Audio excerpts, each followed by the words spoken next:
Have you ever wondered why life feels like déjà vu?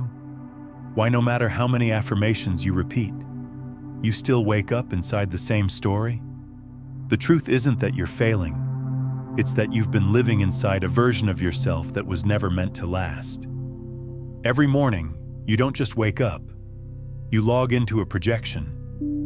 Not a science fiction simulation, but a mental construct built by the old you. That construct has a name, identity, and it's been running the show. Here's the paradox. You don't see the projection, you see through it. You think you're observing reality, but you're only witnessing collapsed possibilities filtered through yesterday's self. This old self is addicted to survival.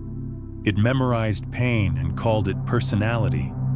It whispers, "This is who I am. This is just life." But none of that is real. It's a loop, and the loop feels safe, not because it's good, but because it's familiar. Transformation feels terrifying not because you're broken, but because the old identity knows it's dying, and it fights for survival. But here's the quantum truth. A leap isn't about gaining something outside. It's about collapsing every version of you that no longer resonates with your chosen frequency. Your identity is not solid. It's a vibrational echo, repeated so many times it hardened into habit. But even the most solid object is 99.9999% empty space, vibrating energy. Which means your identity is just a construct. And like any construct, it can be dismantled. You are not the echo of old trauma. You are not the loop of overthinking. You are consciousness choosing a frequency. And the universe doesn't respond to what you want. It responds to what you are. So when you say you want a quantum leap, but you wake up in the emotions of your old self, you're not leaping, you're looping. The leap begins with collapse. Collapse feels like confusion, like loss, like death. But it's not the end. It's the funeral of the version of you that was never meant to stay. The quantum leap doesn't begin with a goal. It begins with a burial. The burial of the self afraid of its own power. And when that version falls away, the real story begins. Because at the quantum level, reality isn't matter, it's mystery. And that mystery obeys your attention. In the famous double-slit experiment, a single electron behaves like a wave, a probability, a cloud of potential, until someone observes it. Then, and only then, it collapses into a particle, a point, a position, a thing. This means the very act of looking determines what's real. The observer doesn't just watch reality unfold. The observer collapses reality into form. If a particle becomes real only when observed, what else in your life is waiting for you to look at it with new eyes? What possibilities are floating around you, still uncollapsed?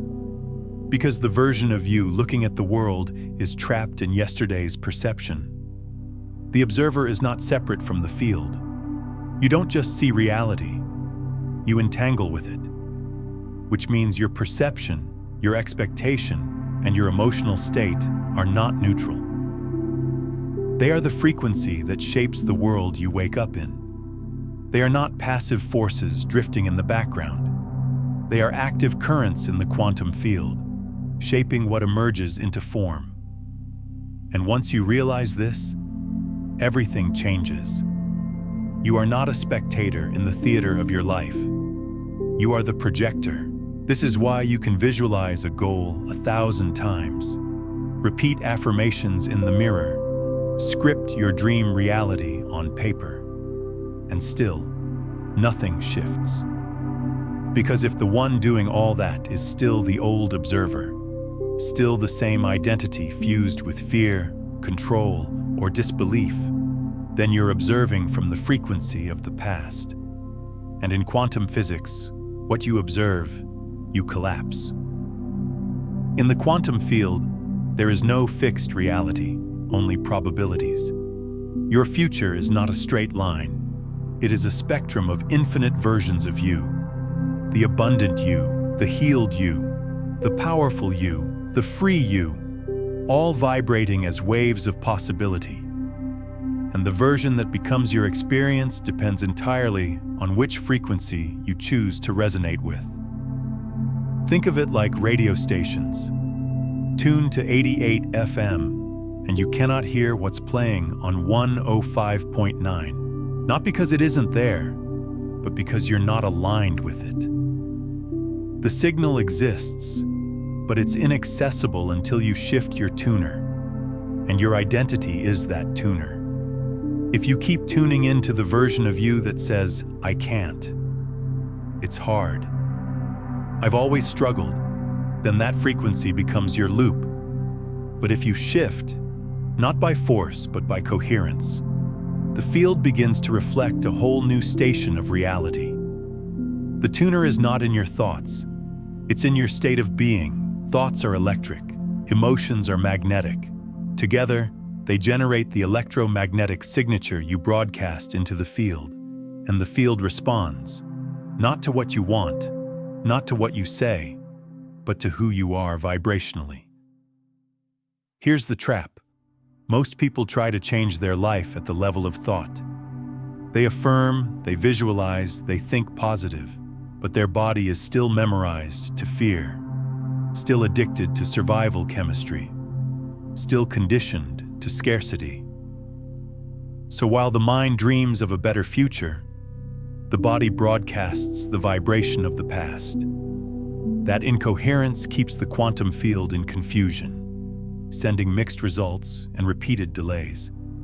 You might say, "But I believe.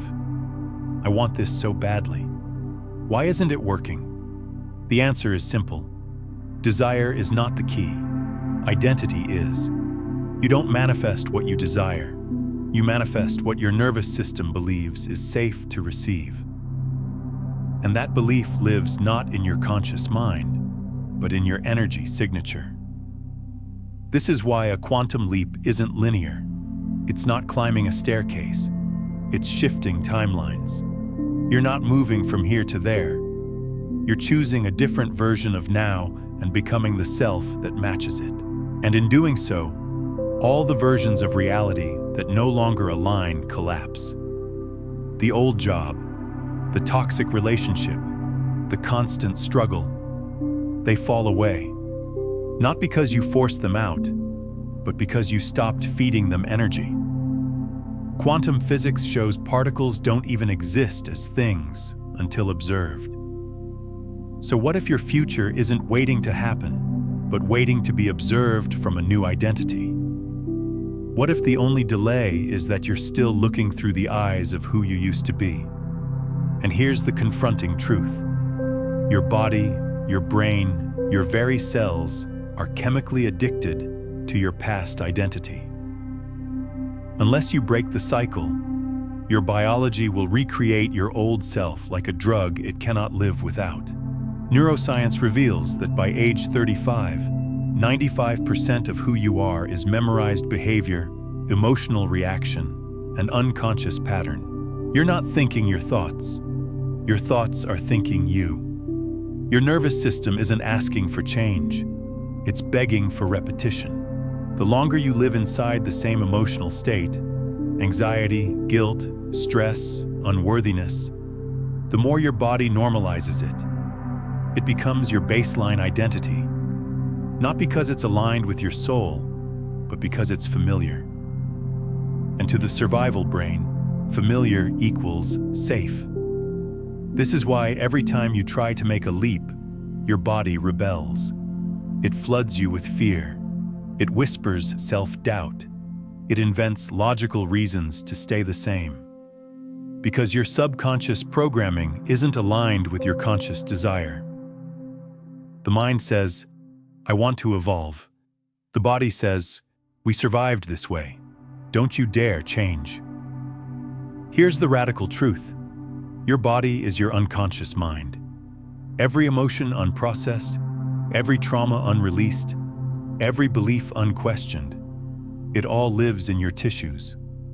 The mind forgets, but the body remembers, and it will replay the chemistry it knows, even if those patterns are destroying your future.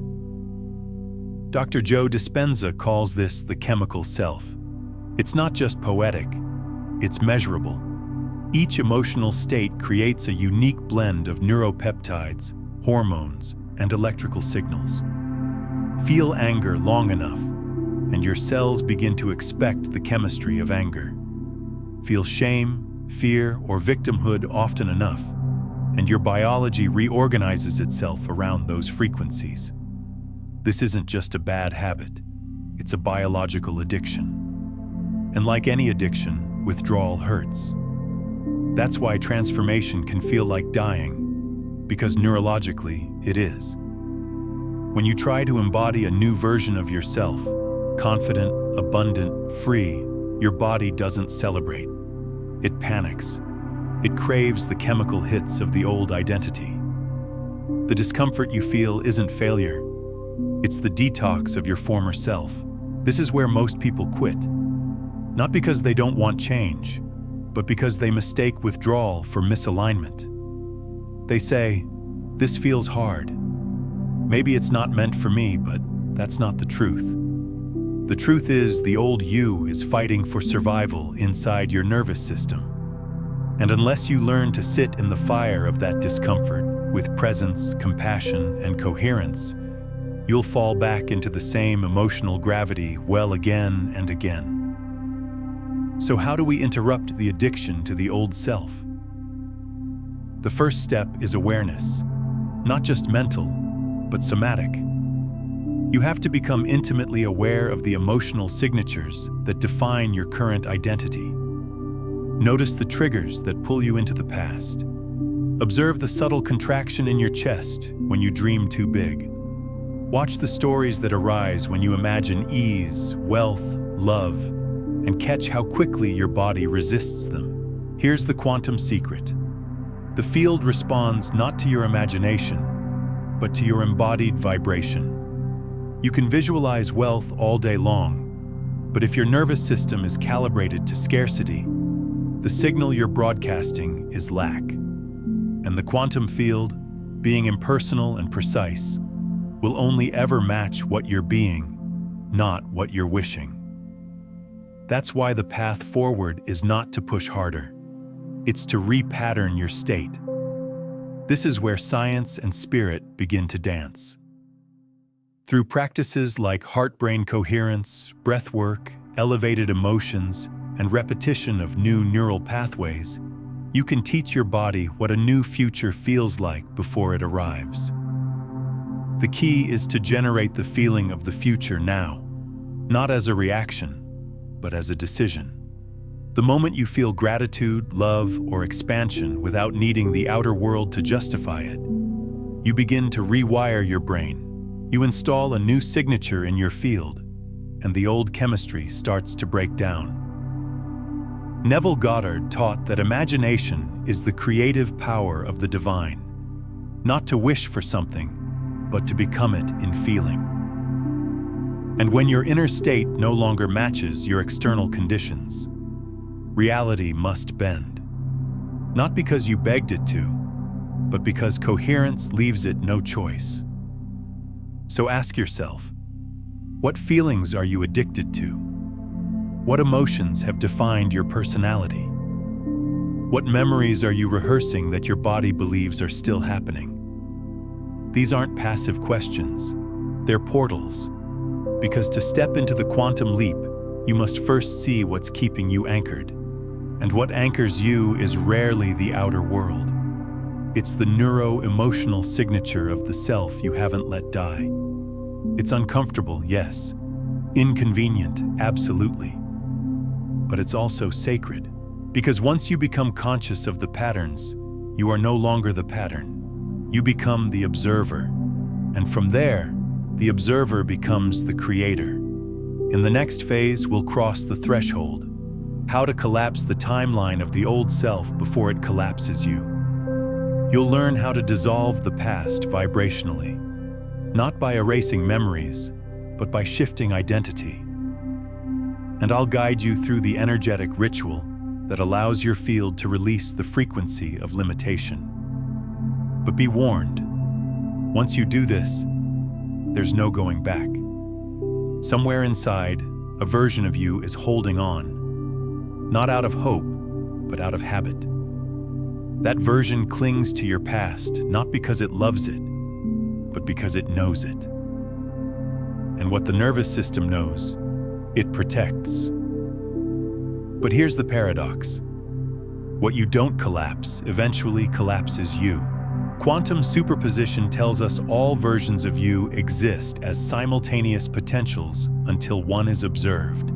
The confident you, the abundant you, the healed you, the visionary you, they're all real, but not yet collapsed into form. The version you're living now is simply the one you've unconsciously fed with focus, emotion, and repetition. As long as you continue to identify with that self, its timeline remains active, its energy loop stays alive, its story becomes your prison. But identity isn't fixed, it's chosen, it's updated through energetic agreement. And the moment you withdraw your attention, your belief, and your emotional investment from the old version, the timeline begins to unravel. Like a frequency no longer broadcast, like a program no longer powered, like a hologram losing coherence. Everything in your life, your results, your relationships, your finances, your health, is encoded with the vibrational signature of who you've been, not who you want to be. The old job matched your past self-worth. The heartbreak matched your emotional blueprint. The stagnation matched the identity that feared expansion. Nothing in your outer world exists separate from your frequency. That's not philosophy. That's resonance. So how do you collapse a timeline? First, you stop trying to fix it, because fixing implies it's still you. You don't fix what you're not anymore. You release it. And to release it, you must perform the only ritual the quantum field responds to with absolute clarity: energetic disidentification. You must no longer feel like the old you, even if your circumstances haven't shifted yet, even if your mind argues, even if your environment reflects the past. You reclaim your power by reclaiming your vibration. And that begins with presence. Close your eyes and feel the energy signature of the version of you who's been struggling. Not the thoughts, the frequency. Notice the posture, the breath, the emotional baseline. Heavy, tight, defensive, number. Let it speak. Don't judge. Just witness. Because witnessing begins the unraveling.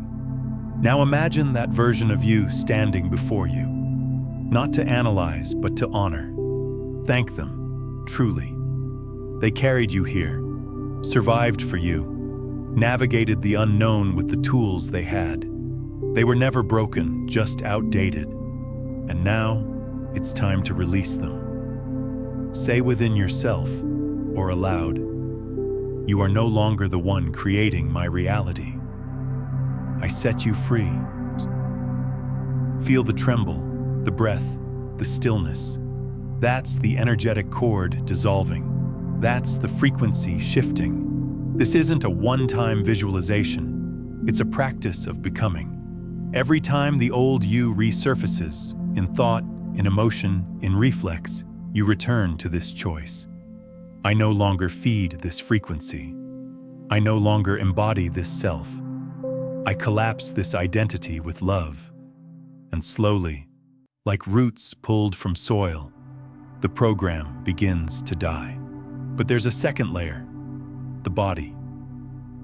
You must bring your physiology into coherence with your new frequency. Move like the new self. Breathe like the new self. Speak like the new self. Neville Goddard's teaching becomes a quantum command. Live from the state of the wish fulfilled. Occupy the end. Your biology must feel safe enough to believe it. So instead of reacting to reality, transmit into it. Wake up and declare, I am now the version who trusts the unseen.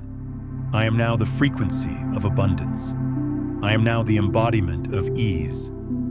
Don't just say it, become it. Because the field doesn't hear words, it reads signals. The more often you return to the vibration of the future self, even for seconds, the more you starve the old timeline. And eventually, it collapses. Not with fireworks, but often in silence. Often with grief, because it is a death. And death carries memory. But in that collapse, there is freedom. The quantum leap doesn't happen when the universe gives you a sign. It happens when you stop giving your old self a signal.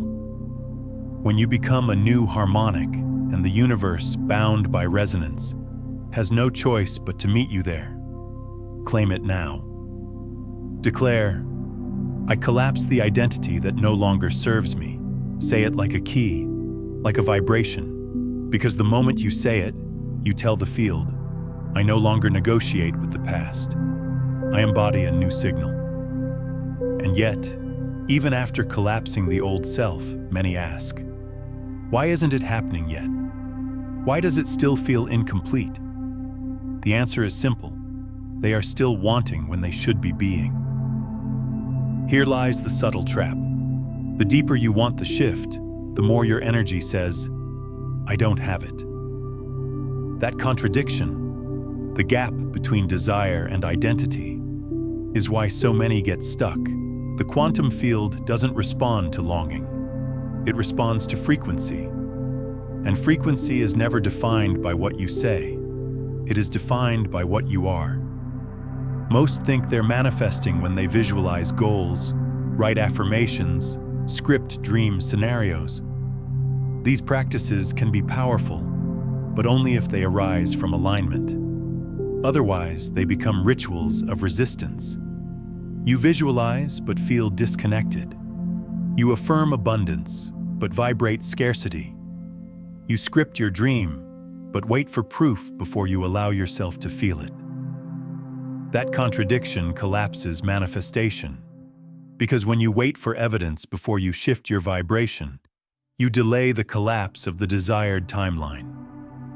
In quantum mechanics, vibration calls form into existence, not the other way around.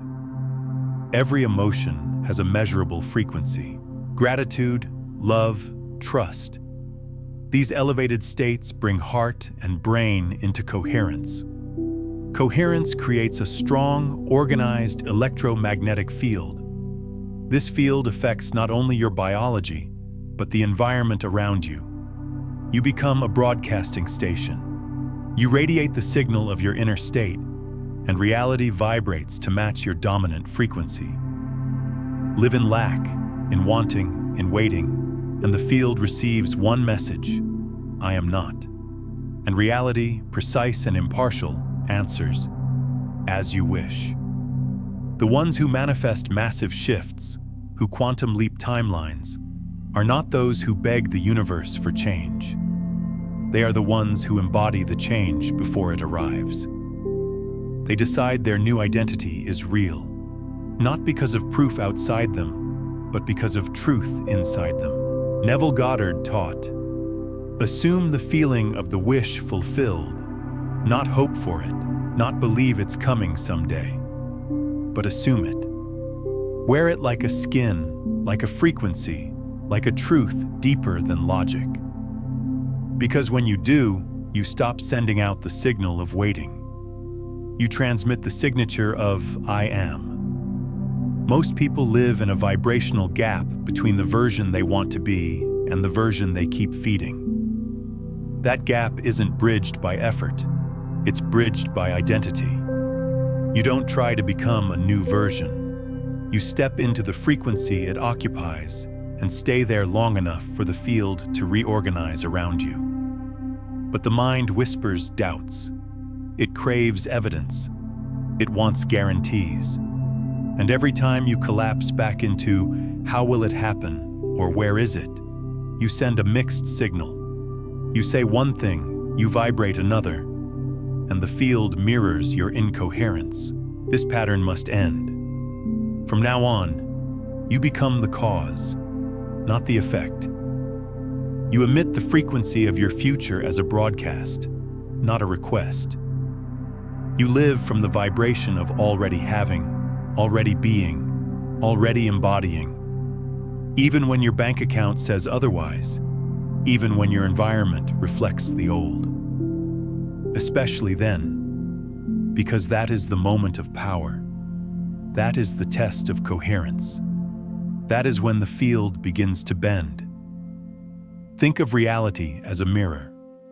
You don't wait for the mirror to smile first. You smile, and the reflection responds. Reality is no different.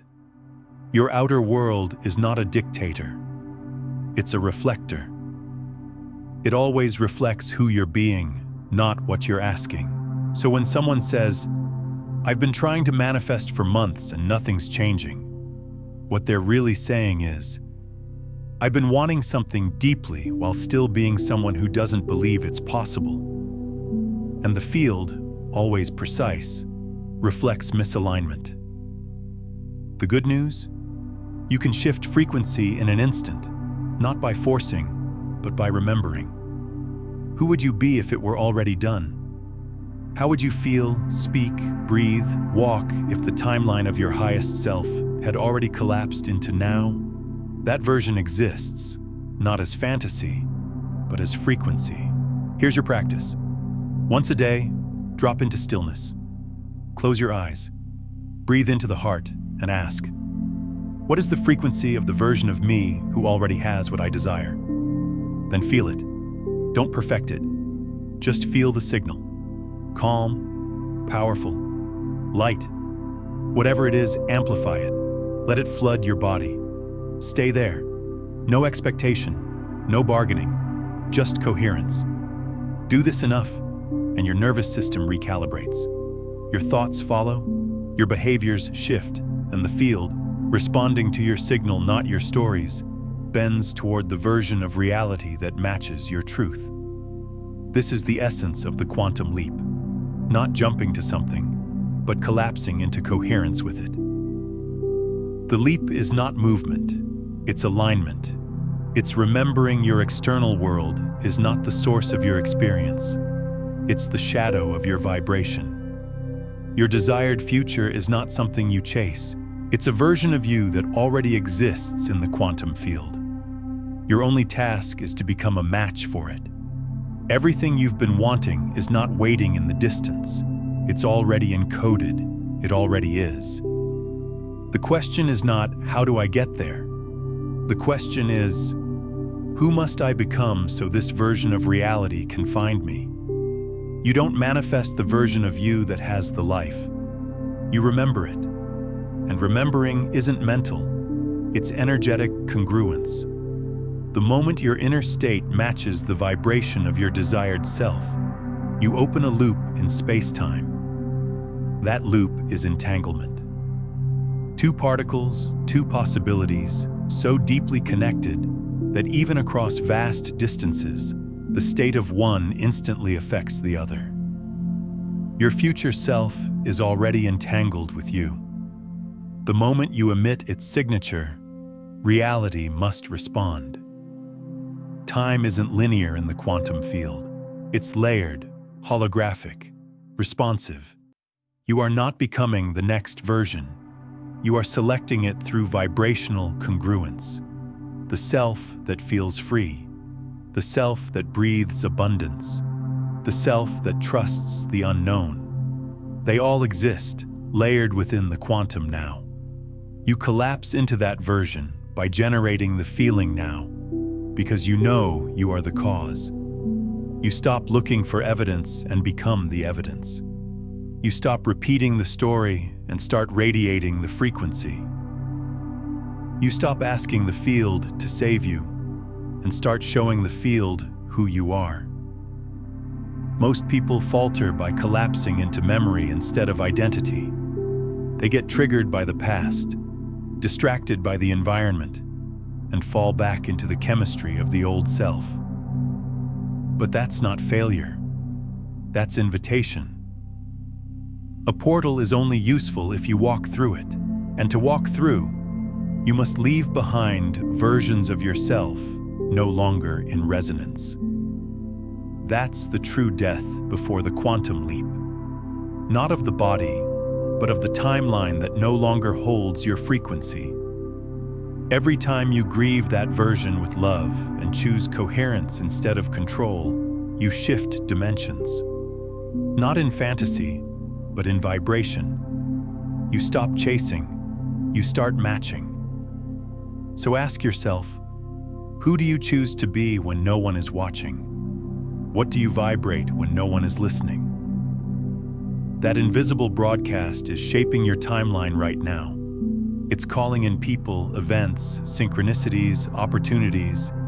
It's either drawing expansion or reinforcing contraction. Today, you've stepped into awareness, and from awareness, there is no return. You now know you're not here to hope. You're here to harmonize, to embody, to become. The new you isn't something you create. It's someone you uncover, layer by layer, frequency by frequency, choice by choice.